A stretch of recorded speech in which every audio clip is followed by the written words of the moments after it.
English class में सभी का स्वागत है। आज मंथली करंट अफेयर्स में अक्टूबर 2024 के करंट अफेयर्स का शेष भाग पढ़ाया जाएगा। तो अक्टूबर 2024 के करंट अफेयर्स के शेष भागों में आज अर्थशास्त्र का नोबेल पुरस्कार 2024, तो royal Swedish academy of sciences ने आर्थिक क्षेत्र में योगदान के लिए 2024 के नोबेल पुरस्कार में अर्थशास्त्र के क्षेत्र में अर्थशास्त्र के क्षेत्र में यह पुरस्कार डारोन एशमोगलू, साइमन जॉनसन और जेम्स ए रॉबिन्सन को दिया गया। यह पुरस्कार इन्हें संस्थाएं कैसे बनती है और समृद्धि को कैसे प्रभावित करती हैं पर अध्ययन के लिए दिया गया। पिछले साल royal Swedish academy of sciences ने अर्थशास्त्र के नोबेल पुरस्कार के लिए क्लाउडिया गोल्डिन को चुना था। उन्हें महिलाओं के श्रम बाजार के परिणामों के बारे में हमारी समझ को उन्नत और विकसित करने के लिए सम्मान दिया गया था। अंतर्राष्ट्रीय ग्रामीण महिला दिवस। तो अंतर्राष्ट्रीय ग्रामीण महिला दिवस प्रत्येक वर्ष 15 अक्टूबर को मनाया जाता है। 2016 से राष्ट्रीय महिला किसान दिवस के रूप में मनाया जाता है। तो यह दिन ग्रामीण परिवारों और समुदायों की स्थिरता सुनिश्चित करने के लिए ग्रामीण आजीविका और समग्र कल्याण में सुधार करने में महिलाओं एवं लड़कियों की महत्वपूर्ण भूमिका को पहचानने के उद्देश्य से मनाया जाता है। भारत में कृषि और किसान मंत्रालय कृषि के क्षेत्र में महिलाओं की सक्रिय भागीदारी बढ़ाने के लिए 2016 से राष्ट्रीय महिला किसान दिवस के रूप में मनाता है। संयुक्त राष्ट्र सभा ने 18 दिसंबर 2007 को इस दिन को मान्यता दी और 2008 में यह पहली बार मनाया गया। विश्व छात्र दिवस। तो 15 अक्टूबर को भारत के पूर्व राष्ट्रपति एपीजे अब्दुल कलाम के सम्मान में विश्व छात्र दिवस के रूप में मनाया जाता है। भारत के 11वें राष्ट्रपति थे। इस दिन का उद्देश्य शिक्षा और शासकों के प्रति कलाम के प्रयासों को स्वीकार कर समाज में लागू करना है। संयुक्त राष्ट्र ने 2010 में 15 अक्टूबर को विश्व छात्र दिवस के रूप में घोषित किया। तभी से हर साल इस खास दिन को मनाया जाता है। इस वर्ष की जो थीम है empowering student to be agent of change. The theme for 2024 encourage students to take responsibility for their education and future, highlighting their potential as leaders and innovators. Europa clipper launch. तो NASA यानी America की अंतरिक्ष agency NASA ने Europa clipper launch किया है, जो किसी ग्रह मिशन के लिए बनाया गया अब तक का सबसे बड़ा अंतरिक्ष यान है। यह अंतरिक्ष यान का उद्देश्य जांचना कि बृहस्पति के चंद्रमा यूरोपा में जीवन के लिए उपयुक्त परिस्थितियां हैं या नहीं। विश्व खाद्य दिवस। तो प्रतिवर्ष विश्व खाद्य दिवस 16 अक्टूबर को मनाया जाता है। तो दुनिया भर में भूख मिटाने के लिए मनाया जाता है। 1945 में संयुक्त राष्ट्र खाद्य एवं कृषि संगठन के एफएओ की स्थापना के दिवस के अवसर पर मनाया जाता है। इस दिन का जो फोकस है भोजन एक बुनियादी एवं मौलिक मानव अधिकार है। यानी 2024 की theme right to food for better life, advocates for food as fundamental human rights.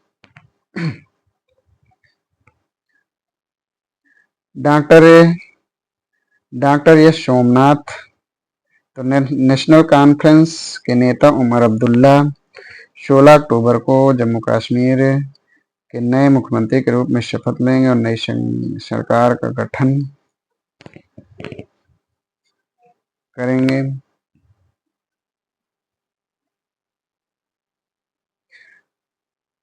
Doctor S Somnath. तो भारतीय अंतरिक्ष अनुसंधान संगठन इसरो के अध्यक्ष डॉक्टर एस सोमनाथ को प्रतिष्ठित अंतर्राष्ट्रीय अंतरिक्ष यात्री महासंघ विश्व अंतरिक्ष पुरस्कार से सम्मानित किया गया। यह सम्मान भारत के चंद्र मिशन चंद्रयान 3 को उल्लेखनीय सफलता के सम्मान में दिया गया। उमर अब्दुल्ला। तो नेशनल कॉन्फ्रेंस यानी एनसी के नेता उमर अब्दुल्ला 16 अक्टूबर को जम्मू कश्मीर के नए मुख्यमंत्री के रूप में शपथ लेंगे। निकिता पोरवाल ये मध्य प्रदेश की हैं, यानी मध्य प्रदेश की निकिता पोरवाल फेमना मिस इंडिया 2024 बनी। नायब सिंह सैनी, तो नायब सिंह सैनी हरियाणा राज्य के 25वें मुख्यमंत्री, यानी नायब सिंह सैनी दोबारा हरियाणा की कमान संभालेंगे। वे राज्य के 25वें सीएम के रूप में तथा व्यक्तिगत रूप से इस पद को संभालने वाले 11वें शख्स यानी 11वें व्यक्ति होंगे। जस्टिस संजीव खन्ना, माननीय justice Sanjeev Khanna supreme court के दूसरे सबसे वरिष्ठ जज हैं। यह अगले भारत के मुख्य न्यायाधीश होंगे, यानी ये वे भारत के 91 यानी 51 मुख्य न्यायाधीश होंगे, 91 मुख्य न्यायाधीश होंगे। सुरेंद्र कुमार चौधरी, तो नेशनल कॉन्फ्रेंस के उपाध्यक्ष उमर अब्दुल्ला ने 16 अक्टूबर 2024 को जम्मू कश्मीर के नए सीएम के रूप में व इस मौके पर जम्मू क्षेत्र के एक प्रमुख चेहरे सुरेंद्र कुमार चौधरी को उप मुख्यमंत्री के रूप में नियुक्त किया गया और इन्हें शपथ उपराज्यपाल मनोज सिन्हा द्वारा दिलाए गए।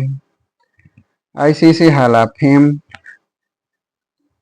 तो आईसीसी हॉल ऑफ फेम यानी आईसीसी ने हाल ही में आईसीसी हॉल ऑफ फेम में 3 दिग्गज खिलाड़ियों को शामिल किया है, जिसमें इंग्लैंड के पूर्व सलामी बल्लेबाज एलिस्टर कुक, भारतीय महिला टीम की खिलाड़ी नीतू डेविड, दक्षिण अफ्रीका के बल्लेबाज एबी डिविलियर्स इसमें शामिल हैं। 23वें एससीओ शासनाध्यक्षों की बैठक, तो 16 अक्टूबर 2024 को इस्लामाबाद में 23वीं एससीओ शासनाध्यक्ष बैठक आयोजित हुई। भारत के प्रतिनिधित्व विदेश मंत्री एस जयशंकर ने किया और अध्यक्षता पाकिस्तान के प्रधानमंत्री शहबाज शरीफ ने की। इसमें चीन, रूस, ईरान और मध्य एशियाई देशों के नेता शामिल हुए। इसकी स्थापना 2001 में की गई थी। राष्ट्रपति माननीय द्रौपदी मुर्मू, तो राष्ट्रपति द्रौपदी मुर्मू अल्जीरिया में राजनीति विज्ञान में मानद डॉक्टरेट की उपाधि से सम्मानित किया गया।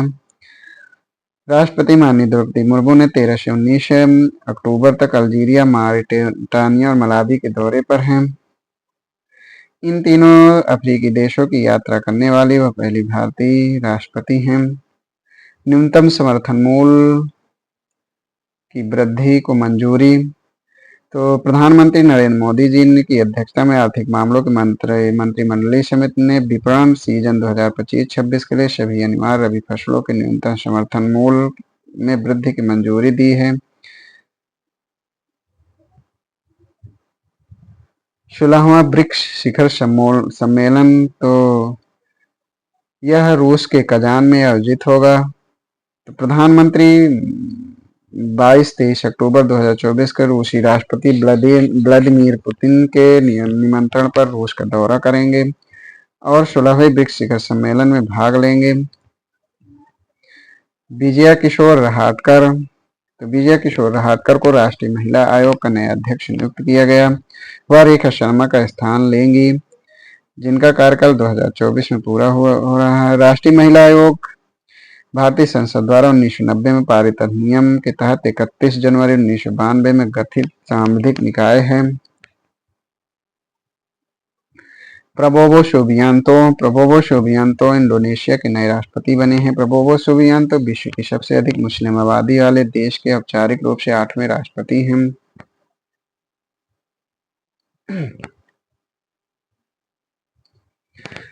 महिला टी20 विश्व कप का खिताब,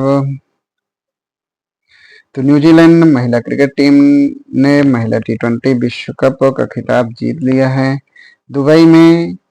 दुबई अंतर्राष्ट्रीय क्रिकेट स्टेडियम में हुए फाइनल में दक्षिण अफ्रीका महिला क्रिकेट टीम को हराकर न्यूजीलैंड ने फाइनल मैच जीत लिया है। न्यूजीलैंड की जो कप्तान थी सोफी डिवाइन और दक्षिण अफ्रीका की महिला क्रिकेट टीम की कप्तान एले वोलवार्ड थी।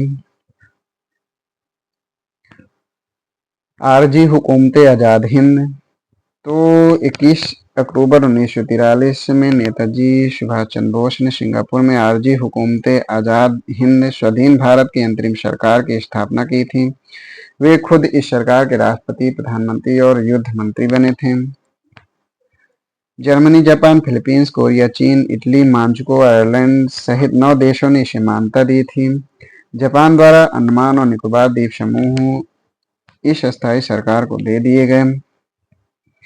दाना चक्रवाती तूफान। तो चक्रवाती तूफान दाना उड़ीसा के तटीय इलाकों को प्रभावित किया। दाना नाम इसे कतर देश द्वारा दिया गया, जिसका मतलब है उदारता। अनुसूचित जाति समुदाय के लिए उपकोटा लागू करने वाला हरियाणा पहला राज्य, यानी हरियाणा ने ऐतिहासिक कदम उठाते हुए अनुसूचित जाति समुदाय के लिए उपकोटा लागू करने वाला पहला राज्य बन गया, जिसमें अनुसूचित जातियों का उपवर्गीकरण किया गया है। यह निर्णय माननीय सुप्रीम कोर्ट के अगस्त 2024 के उस फैसले के बाद लिया गया, जिसमें राज्यों को एससी और एसटी समुदायों को विभाजित कर आरक्षण देने की अनुमति दी गई।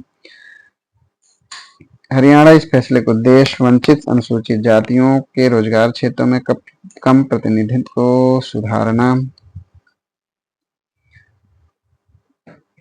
नसीम अल बहर द्विपक्षीय नौसैनिक अभ्यास। तो भारत और ओमान के बीच गोवा तट में आयोजित हुआ।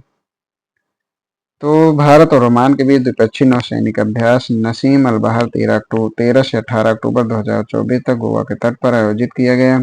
इस अभ्यास में भारतीय नौसेना के आईएनएस त्रिकंद और डार्नियर मैरीटाइम पेट्रोल एयरक्राफ्ट के साथ ओमान की रॉयल नेवी के जहाज अलसीब ने भाग लिया। 7वें इंटरनेशनल सोलर अलायंस 3 से 6 नवंबर को नई दिल्ली में आयोजित किया गया। लुओंग कुओंग वियतनाम के राष्ट्रपति। लुओंग कुओंग को वियतनाम के नए राष्ट्रपति के रूप में चुना गया। वियतनाम की 15वीं नेशनल असेंबली के 8वें मौजूदा सत्र में श्री कुओंग को वर्ष 2026 तक राष्ट्रपति चुना गया है। संयुक्त राष्ट्र जैव विविधता सम्मेलन यानी COP 16।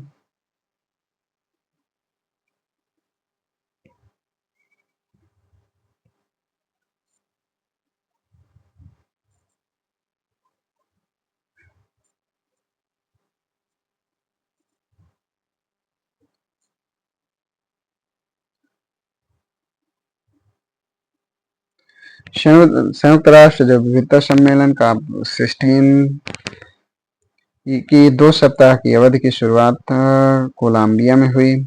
इसमें लगभग 200 देशों के पर्यावरण नेताओं ने भाग लिया है। इस महत्वपूर्ण सभा का उद्देश्य जो है जैव विविधता की हानि को रोकने और इसे उलटने के लिए ऐतिहासिक प्रतिबद्धताओं का मूल्यांकन करने के उद्देश्य हो रहा है। CBD जैव विविधता संरक्षण के लिए एक अंतर्राष्ट्रीय समझौता है, जिसका उद्देश्य 2050 तक प्रकृति के साथ सामंजस्य में रहना है। यूनाइटेड नेशंस डे संयुक्त राष्ट्र दिवस 24 अक्टूबर को प्रतिवर्ष मनाया जाता है। 2024 के थीम है समावेशी विकास के लिए सतत समाधान। संयुक्त राष्ट्र के सतत विकास लक्ष्यों को हासिल करने के लिए केंद्रित है। एशियाई विकास बैंक यानी हाल ही में इजराइल एशियाई विकास बैंक का 69वां सदस्य देश बना है। इजराइल ने एशियाई विकास बैंक के 69वें सदस्य और 20वें गैर क्षेत्रीय सदस्य के रूप में आधिकारिक रूप से सदस्यता ग्रहण की है। एशियाई विकास बैंक एडीबी 19 दिसंबर 1966 को स्थापित हुआ, जिसका मुख्यालय मनीला में है। हड़प्पा सभ्यता के घोषणा के लगभग 100 वर्ष पूर्ण यानी 20 सितंबर 1924 को हड़प्पा खोज की घोषणा की गई थी। अगला कॉमनवेल्थ 23 जुलाई से 2 अगस्त 2026 तक स्कॉटलैंड के शहर ग्लासगो में आयोजित किया जाएगा। इसमें केवल 10 इवेंट ही होंगे। इसमें badminton, shooting, cricket, hockey, squash, table tennis, कुश्ती, ट्रायथन, आर्चरी को बाहर कर दिया गया है। मलेरिया मुक्त घोषित यानी WHO द्वारा मिस्र को मलेरिया मुक्त घोषित किया गया। ऐसा मलेरिया मुक्त प्रमाणन प्राप्त करने वाला 5वां अफ्रीकी देश बन गया है। मलेरिया एक वाहक जनित संक्रामक रोग है जो प्लाज्मोडियम कुल के प्रोटोजोआ परजीवी द्वारा फैलता है। यह मादा एनोफिलीज मच्छर इसके वाहक हैं।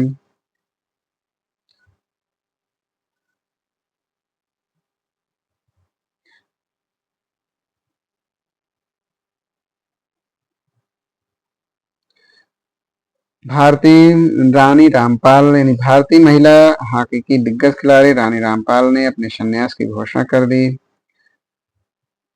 हॉकी इंडिया ने रानी के सम्मान में उनकी प्रतिष्ठित नंबर 28 जर्सी को रिटायर कर दिया है। 18वां प्रवासी भारतीय दिवस। तो 18वां प्रवासी भारतीय दिवस उड़ीसा भुवनेश्वर में आयोजित किया गया।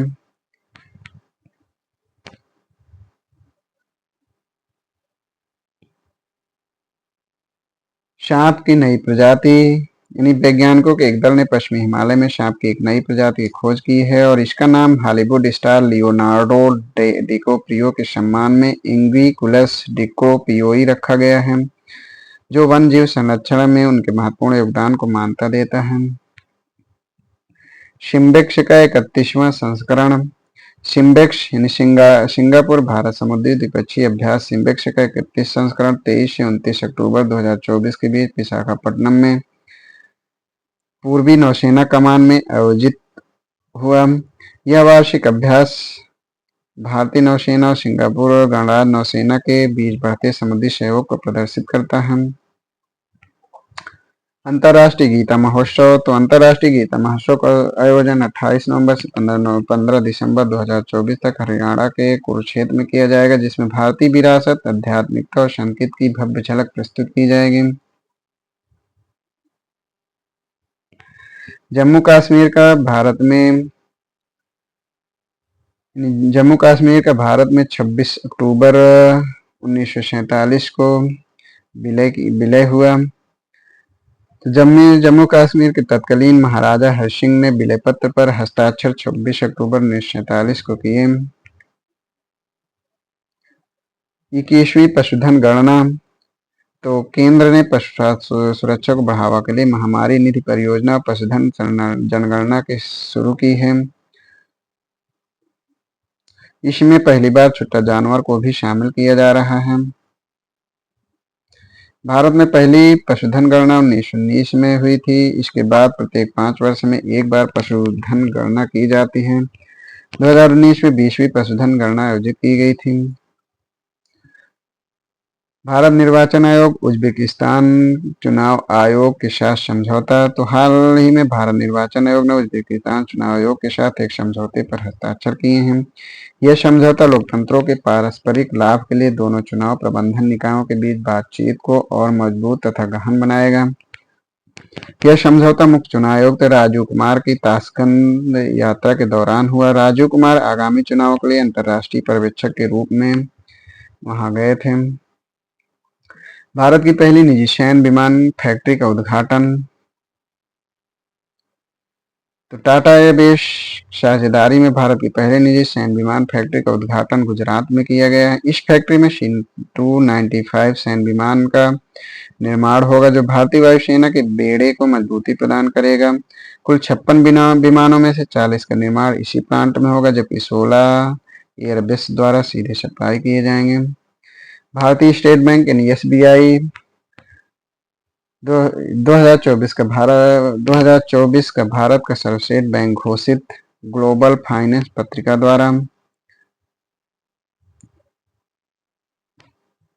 विशेष शिक्षा जोन सेज स्थापित करने की घोषणा। तो उत्तर प्रदेश के मुख्यमंत्री श्री योगी आदित्यनाथ जी ने राज्य में शिक्षा को बढ़ावा देने के लिए 6 जिलों लखनऊ, गोरखपुर, अयोध्या, आगरा, गौतम बुद्ध नगर और बुंदेलखंड में विशेष शिक्षा जोन स्थापित करने की घोषणा की है। ये यानी सेज शिक्षा और कौशल विकास के एकीकृत केंद्र होंगे। राष्ट्रीय और वेद दिवस धनतेरस को। तो इस वर्ष यह 29 अक्टूबर को मनाया जा रहा है। इस वर्ष 9वां राष्ट्रीय आयुर्वेद दिवस मनाया जा रहा है। सन 2016 से यह दिन आयुर्वेद दिवस के रूप में मनाया जा रहा है। रूल ऑफ लॉ इंडेक्स यानी वर्ल्ड जस्टिस प्रोजेक्ट के 2024 रूल लॉ इंडेक्स में भारत 142वें में से 19वें यानी 79th स्थान पर है। वहीं इस रैंकिंग में Denmark, Norway, Finland, Sweden, Germany शीर्ष पर हैं। पाकिस्तान इस पर 129 स्थान पर है। इमर्जिंग एशिया कप 2024 तो इमर्जिंग एशिया कप 2024 अफगानिस्तान पुरुष क्रिकेट टीम ने श्रीलंका को हराकर जीत लिया।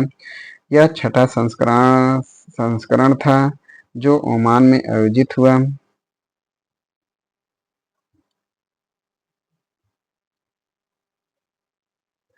राष्ट्रीय एकता दिवस 31 अक्टूबर को सरदार वल्लभ भाई पटेल की 149वीं जयंती में मनाया गया। इस समारोह की थीम महाराष्ट्र की रायगढ़ दुर्ग था।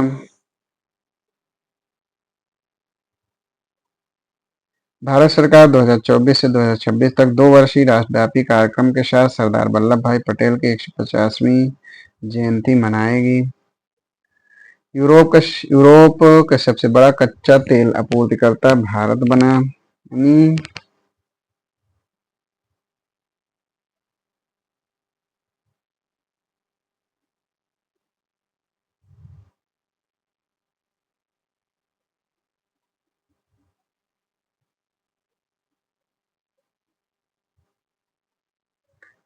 तिहार उत्सव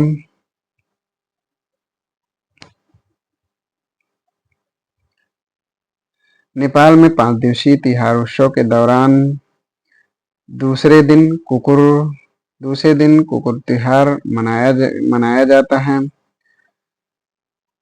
जो इंसान और कुत्ते के बीच की वफादार दोस्ती को समर्पित करता है। 5 दिवसीय तिहार उत्सव के दूसरे दिन पर विभिन्न मान्यताओं के लोग कुत्तों की वफादारी सुरक्षा के प्रति समर्पण को सम्मानित करते हैं।